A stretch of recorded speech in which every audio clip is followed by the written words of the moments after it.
¿Cómo nace Vocabulario de lo Invisible? Bueno, hace casi un año conocí a Paulo Cacáis, tengo aquí una foto suya, una colaboración que hicimos en un laboratorio artístico. Y bueno, después de esa colaboración y después de que naciera una cierta amistad, él me propuso hacer esta exposición en Tigomigo. En realidad, para Tigomigo he hecho todas las obras, el proceso para esta exposición, porque una vez que conocí el espacio y una vez que me planteé el proyecto, me apetecía mucho partir como desde cero. Yo siempre he trabajado con el papel y en realidad en esta ocasión he tenido la oportunidad de hacer dos cosas que hace mucho tiempo que no, que eran proyectos que tenía en la cabeza pero que no había llegado a hacer. Uno era hacer una serie grande de una pieza, que es lo que está al principio de la exposición, que en realidad son 30 piezas, que cada una está pensada para que individualmente funcione y tenga personalidad propia, pero que juntas también forman un único universo, una única pieza. Y la otra era trabajar aunque yo siempre, toda mi vida he trabajado con el papel, me interesaba cambiar un poco de formato y por primera vez en mi vida he trabajado con granito, con bloques de granito.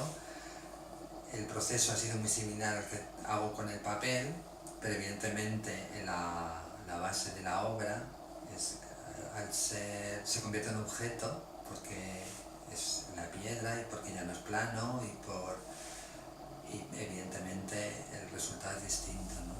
Estas piezas, también hay el dibujo, ¿no? Sí, empecé a hacer algunos dibujos con muchas líneas. En realidad, cada vez se ha ido reduciendo a casi la mínima expresión, ¿no? En las últimas piezas prácticamente hay una o dos líneas nada más, ¿no? Que me parece que hacen un juego interesante porque es como casi como suspender en las piezas de papel, aunque los papeles evidentemente están pegados entre ellos, ¿no? Pero o los atraviesan o intentan llegar de una parte a otra de las masas de color, ¿no? Has comentado, siempre he trabajado con el papel. ¿Por qué o este amor o este, no sé si se puede decir fetichismo, esa predilección por este material? Pues casi fetichismo, sí. eh, yo creo que desde muy pequeño ya, desde que hacía los dibujos en el colegio o en casa cuando era pequeño siempre hacía, y siempre cualquier papel que veía por casa, yo recuerdo de los envoltorios de la compra del mercado de casa, los reutilizaba yo, se los quitaba, se los pedía a mi madre para dibujar yo en ellos. Y bueno, pensando un poco, en realidad el papel tiene un papel fundamental, válgame la redundancia, tiene un papel fundamental en todas las culturas, como transmisor de conocimiento, como transmisión de ideas, como transmisión de obras de arte, como las reproducciones o como base para las obras de arte. Y, y por otra parte es algo muy cotidiano, muy barato, muy humilde, muy frágil. Y me parecía que siendo algo así tan sencillo y a la vez tan importante a lo largo de los siglos y en cualquier cultura, me parecía que ya un atractivo suficiente. Pero además hay muchos tipos de papeles, desde el papel de arroz al papel de estraza, el papel de embalar, papeles finísimos y carísimos y papeles gruesos, vastos, que se desechan y en los que también se puede encontrar la belleza, ¿no? A mí me sirven mucho, ¿no? Las texturas, el desgaste a veces del tiempo, las incidencias de la luz. Es un mundo muy rico y entonces me permite muchas posibilidades. Y en esta exposición además has incluido, aparte, ¿no?, de estos diferentes papeles que utilizas, también fragmentos de papeles que están impresos, ¿no?, pero con abecedarios que no son los nuestros. ¿Por qué? Sí, esta es una novedad también, porque hasta ahora había trabajado con el papel con tintas planas, digamos, o casi planas, porque casi nunca los papeles al final son planos, porque siempre tienen virajes y texturas y reflejan la luz de modos distintos. Pero empecé también a fijarme en las caligrafías no occidentales, porque ya en sí mismas me parecen ya en muchos casos una obra de arte, ¿no? Y luego tienen también como esta parte de misterio, de algo que en general no siempre es accesible porque no conocemos. Y además yo los trato en las obras de modo que se ven siempre en trozos pequeños o en las ranuras que se abren debajo de otros papeles, de modo que incluso sabiendo seguramente el idioma es prácticamente imposible poder leer el texto, ¿no? Porque juego un poco con este misterio, hay algo que está escrito, hay un conocimiento que está ahí detrás, pero que es necesario desvelar, ¿no? Que es necesario que por nuestra parte haya también un esfuerzo, ¿no? Un interés. Que es verdad que yo juego con los papeles, con estas lecturas imposibles, porque incluso en la exposición también hay una parte que hay papel braille, pero que una particularidad en estos papeles, los que yo he utilizado, están escritos, es decir, agujereados por las dos partes, con lo cual si no lo tocas es imposible leer porque se mezclan los agujeros de un lado y de otro, pero además están semiocultos por transparencias, por otros papeles que lo dejan intuir, pero que no te permiten leerlo, ni siquiera para aquellos ojos expertos que pueden leer el braille sin necesidad de tocarlo, podrían hacerlo. Al final es una metáfora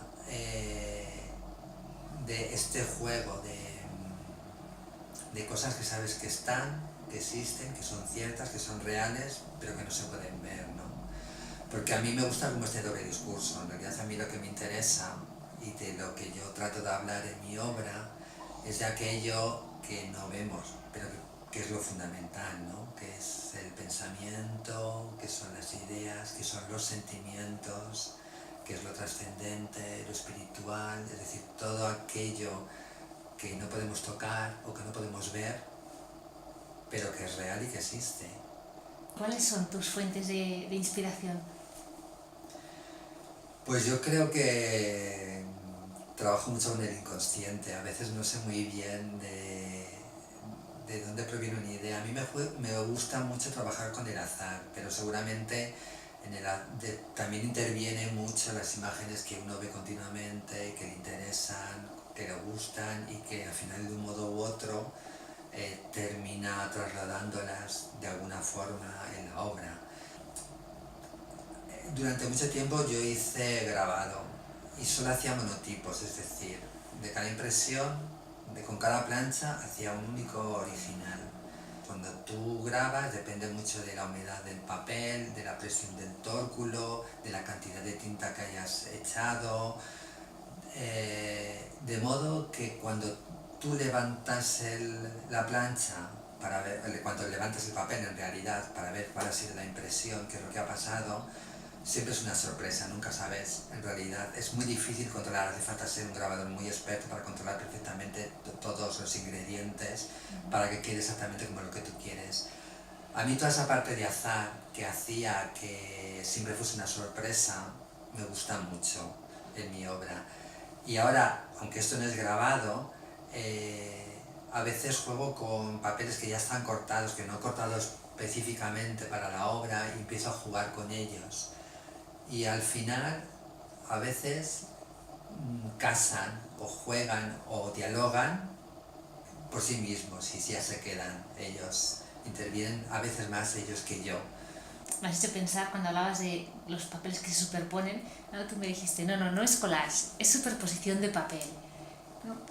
A mí no me gusta llamarlo collage, pero en realidad porque yo tengo una visión casi pictórica. O sea, me parece que al final es pintura, solo que no utilizo pinceles y para mí la mancha de color que podría conseguir con un pincel o con acrílico, en realidad me lo da ya el papel, ¿no? Entonces, técnicamente, efectivamente, tiene una deuda grande con el collage. Cualquiera podría llamarlo collage, aunque últimamente también estoy introduciendo parte de dibujo, con lo cual ya hay una mezcla, todo empieza a complicarse.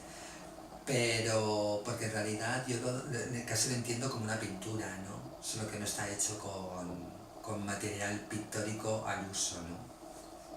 ¿Y cuándo supiste que querías dedicarte al arte o que necesitabas crear?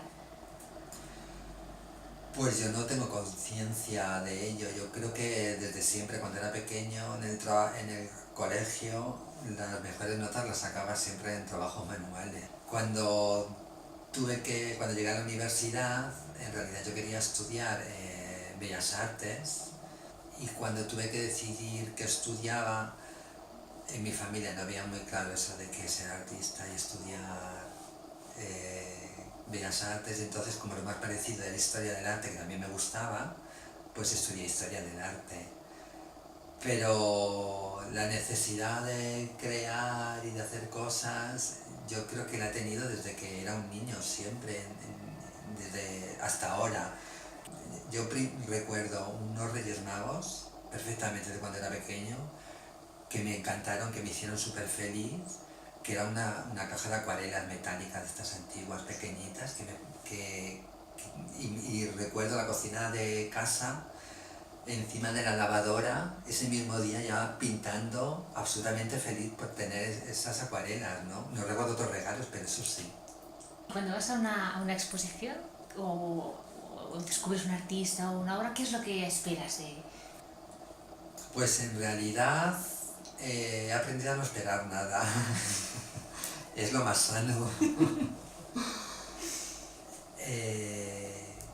Yo recuerdo durante un tiempo en el que mi vida laboral no era muy satisfactoria y en la que a veces llegaba por la tarde a casa cansado, después de un día duro, y mi casa está en un barrio lleno de galerías de arte, ¿no? Y los días que no podía más, llegaba, dejaba las cosas y me iba a dar una vuelta por las galerías de arte. Y muchas veces no pasaba nada, ¿no? Pero a veces de repente llegaba una obra o una exposición que te dejaba parado, ¿no? Que te atraía y que te pedía establecer una relación, un diálogo, ¿no? Y antes me decías, ¿cuándo te ha salvado el arte? O cuándo... A mí eso me salvaba, o sea, de repente me cambiaba el estado de ánimo y me cambiaba... Porque me parece que el poder de la belleza, que no es lo bonito solamente, es absolutamente transformador, te cambia la vida. En el fondo esa es mi búsqueda también cuando yo trabajo, ¿no? Yo en esta exposición de Ti conmigo, el día de la inauguración, yo decía, ojalá y a alguno en esta exposición le pase esto, ¿no? Que se encuentre con una obra y que se establezca un diálogo, que sea como, ¿no? Que al final es como pararse y tratar con lo bello, ¿no? Con lo bello con mayúsculas, que para mí, a mí me salva, ¿no?